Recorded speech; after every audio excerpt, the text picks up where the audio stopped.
6 दिनों की लड़ाई के बाद हमलों के साथ साथ दिमागी और मानसिक दबाव की लड़ाई भी शुरू हो गई है। अमेरिकी राष्ट्रपति डोनाल्ड ट्रंप ईरान के दिमाग में ये बिठाने की कोशिश कर रहे हैं कि अगर उसने अभी भी अमेरिका के सामने घुटने नहीं टेके तो इसके नतीजे बहुत गंभीर हो सकते हैं। लेकिन ईरान दो हाथ करने का इरादा पक्का कर चुका है। साफ तौर पर यह नजर आ रहा है कि उसने ठान लिया है कि अंजाम चाहे जो हो वो पीछे हटने वाला नहीं है। लड़ाई लड़ने का उसका इरादा पूरी तरीके से पक्का है।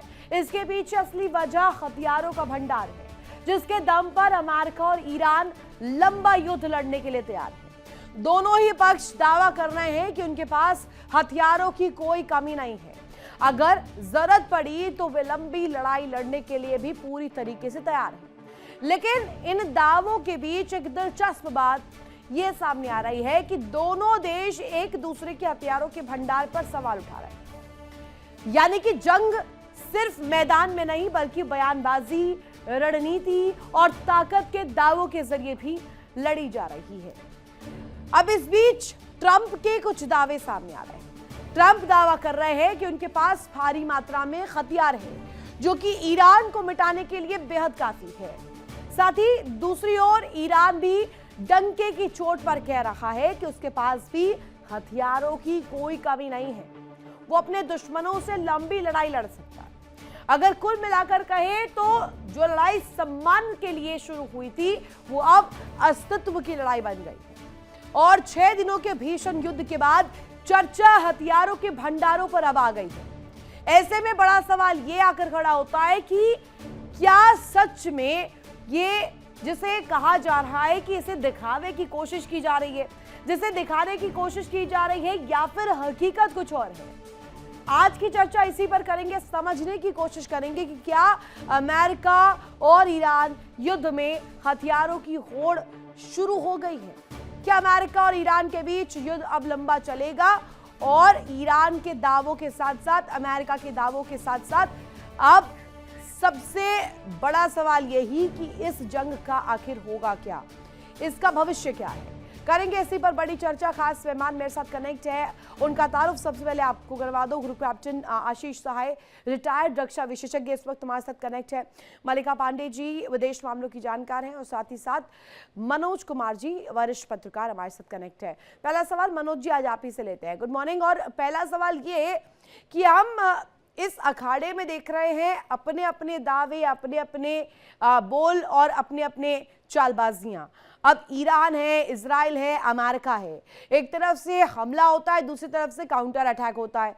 दोनों ही रुकने के लिए अभी कहीं ना कहीं तस्वीर नहीं दिखाते हुए नजर आ रहे हैं। दोनों ये चाह रहे हैं कि अपनी तरफ से माकूल प्रयास किया जाए जवाब देने का।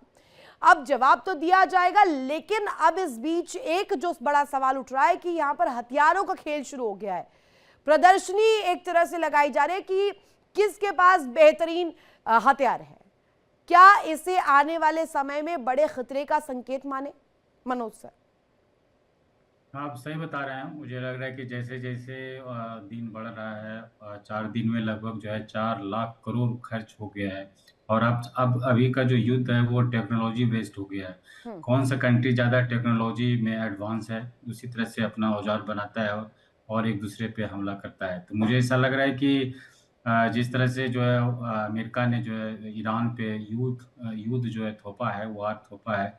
और मुझे ऐसा लग रहा है कि अभी कुछ दिन और चलेगा, क्योंकि हम लोगों ने देखा कि ईरान ने जो है इराक के साथ लगभग 8 से 10 साल तक जो है युद्ध किया था। तो मुझे ऐसा लग रहा है कि ये कल्चर है ईरान में कि कोई भी अगर उन पे जो है युद्ध अगर थोपता है तो वो डरने का नहीं है। और मुझे ऐसा लग रहा है कि जिस तरह से ख़ुमैनी का जो डेथ हुआ है, इसको लेकर के वहाँ पे जो एक आक्रोश भी है ईरान में। और मुझे ऐसा लग रहा है कि हालाँकि एक अमेरिका का एक स्टेटमेंट आया है कि अगर कोई नया सुप्रीम लीडर अगर ईरान में अगर बनता है, तो इसमें अमेरिका का रोल एक होना चाहिए, या नरमी को फिर लेकर अमेरिका का जिक्र रोल हो रहा नहीं। था।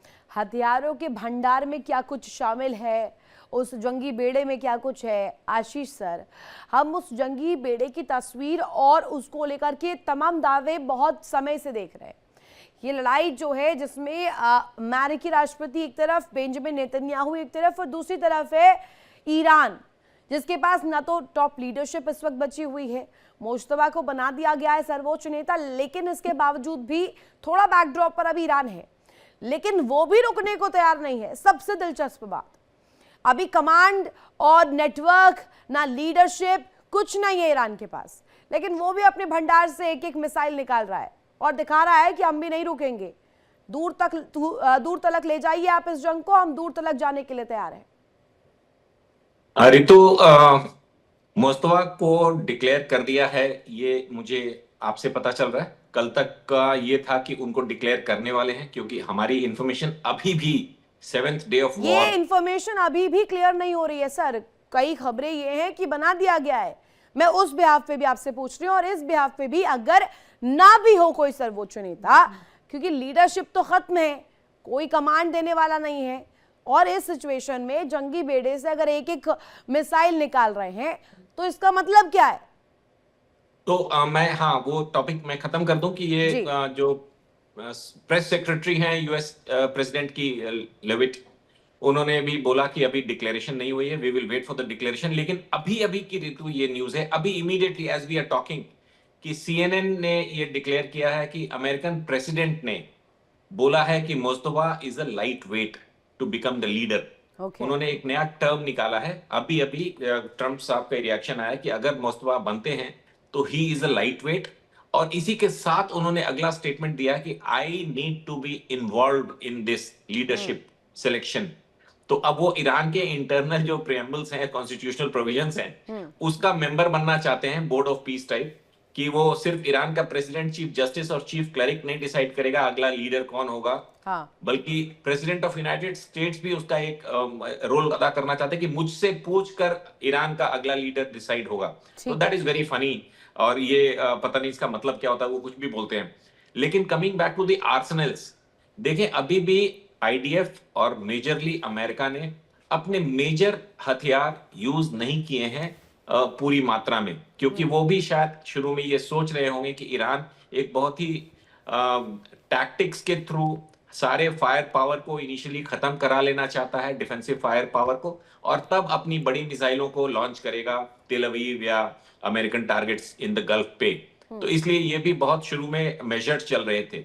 लेकिन तीसरे दिन के बाद जब B2s ने उड़ानें भरनी शुरू की, B2, B1, और उसके बाद पांचवें दिन B-52s, the biggest bomb carrier, उसने तेहरान के ऊपर बम्बार्डमेंट करी है। तो अब थोड़े मेजर और एक वीडियो भी सामने आया था आशीष सर, आपने कल ही वो चलाया भी था, वो विजुअल्स भी दिखाए थे दर्शकों को, कि कैसे फाइटर जेट्स जो है इजराइल के, वो लगातार गश्त कर रहे हैं ईरान की फिजा में, चेक कर रहे हैं, सटीक टारगेट लॉक कर रहे हैं कि कब अटैक करना है, कब हमला करना है।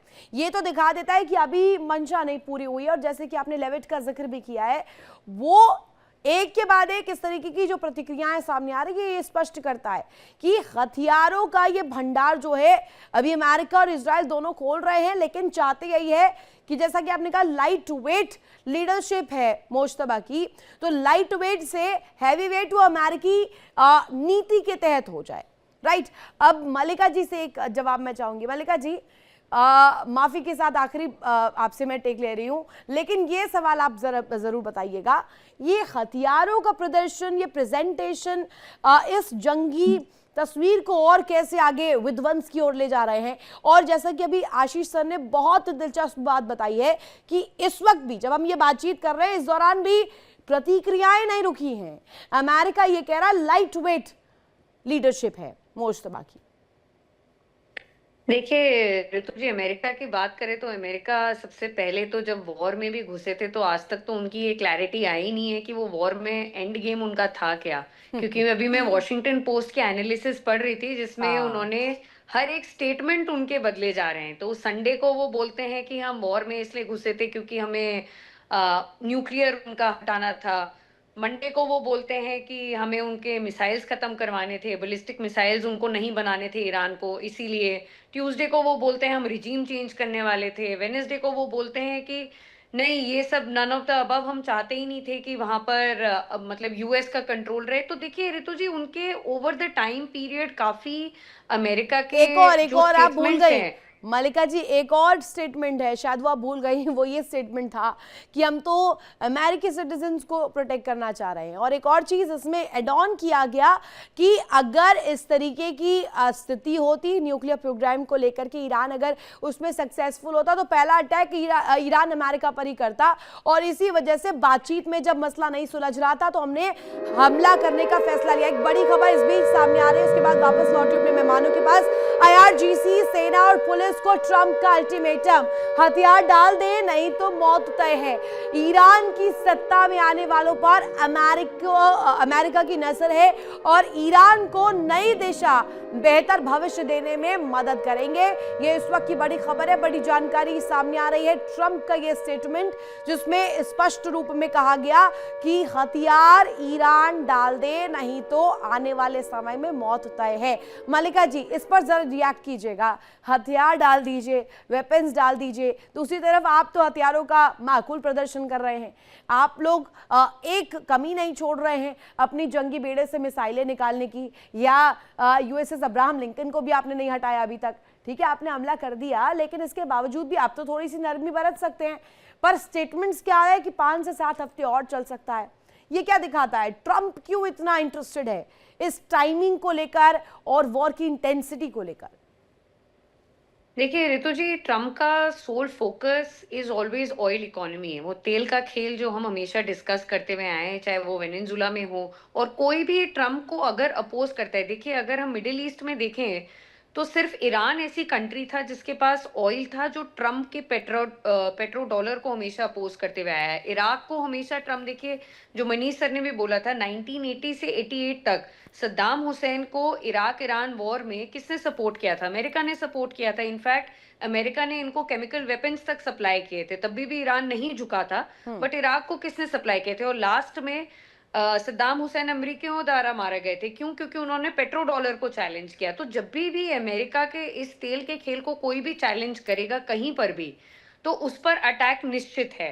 बाकी बचता है, देखिए दोनों तरफ से हम देख रहे हैं रितु जी कंटिन्यूअसली। आप, कल मैं एक वीडियो देख रही थी जो IRGC ने भी उनके बैलिस्टिक मिसाइल जो मीडियम रेंज मिसाइल है उसका एक वीडियो डाला था, जिसमें उन्होंने उसके लॉन्च, जो मीडियम रेंज बैलिस्टिक मिसाइल है उसके लॉन्च का एक वीडियो डाला था, जो जाके इजराइल पर उन्होंने टारगेट किया था। फिर यहाँ से वेस्टर्न मीडिया दिखा रहा है कि ट्रम्प के जो जेट्स हैं वो कैसे ऐसा तो नहीं हो कर सकता रहे ना, हैं। अगर आपके जंगी बेड़े में इतनी चीजें हैं उसके बावजूद आप डर गए हो, आप ये सोच रहे हो कि कब ईरान हमला कर देगा, और ये भी कह रहे हो कि बातचीत के बीच में फैसला लिया गया अटैक करने का। जी मलिका जी, एक चीज ऐड करना चाहूंगी। कल आपने देखा होगा कि एक टॉर्पीडो जो सबमरीन है US की, उसने अटैक कर दिया ईरान की डीना में। ईरान की जो वॉरशिप इंडिया के, अभी आपने देखा होगा कुछ टाइम पहले हमारे प्रेसिडेंट ने एक नेवल एक्सरसाइज लॉन्च की थी जिसमें 70+ कंट्रीज ने भाग लिया था। उसमें ईरान की ये जो डीना शिप है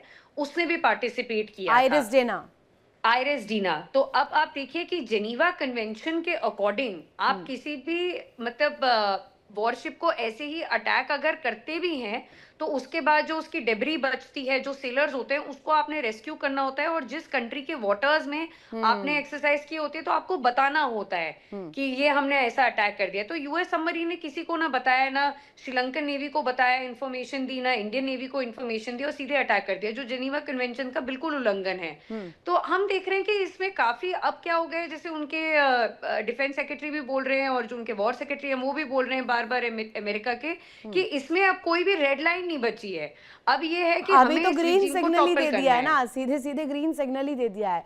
प्रॉब्लम जी। Is this. और आशीष सर, एक मिलिट्री पर्सपेक्टिव आप दीजिएगा, इसमें एक मिलिट्री अप्रोच क्या निकल कर आती है? हथियार हमारे पास है, इसका दमखम दिखाना, शब्दों के जरिए बयां करना, ये क्या कोई साइकोलॉजिकल वॉरफेयर खेलने की कोशिश कर रहे हैं कि ईरान को मेंटली भी दबा दिया जाए? Ritu 30 seconds. I have attended this Milan, ये जो मिलान इंडियन नेवी करती है, international showcasing of naval forces, Andaman में, इंडियन ओशन रीजन में मैंने इसमें शिरकत की हुई थी। उसमें से वापस जाते हुए एक अनआर्म्ड शिप को, देना वाज अ अनआर्म्ड शिप, ये जब शोकेसिंग के लिए आते हैं, पहले अंडमान में, इस बार शायद विशाखापट्टनम में था, तो 70 देशों को बुलाया गया था और करीब 45-47 देश आए थे। उसमें अमेरिका भी था, ईरान भी था। और इन्होंने एक साथ खाना खाया। 25 फरवरी को ये एक्सरसाइज खत्म हुई है। हाँ। 26 को डेना वहां से डिपार्ट करता है। 27 को अमेरिकन फोर्सेस निकलती हैं जो विशाखापट्टनम के हार्बर से, और उसके बाद 28 को अटैक होता है। इसका मतलब कि इन्होंने इमीडिएटली पोस्ट किया है पेंटागन को कि एक ईरानियन शिप विशाखापट्टनम से श्रीलंका को एनसर्किल करते हुए और वापस ईरान की तरफ जा रही है। देखिए इंडिया डेली 24/7 अब आपकी स्मार्ट टीवी पर। इंडिया डेली मौजूद है सभी डिजिटल प्लेटफॉर्म पर लाइव और लगातार।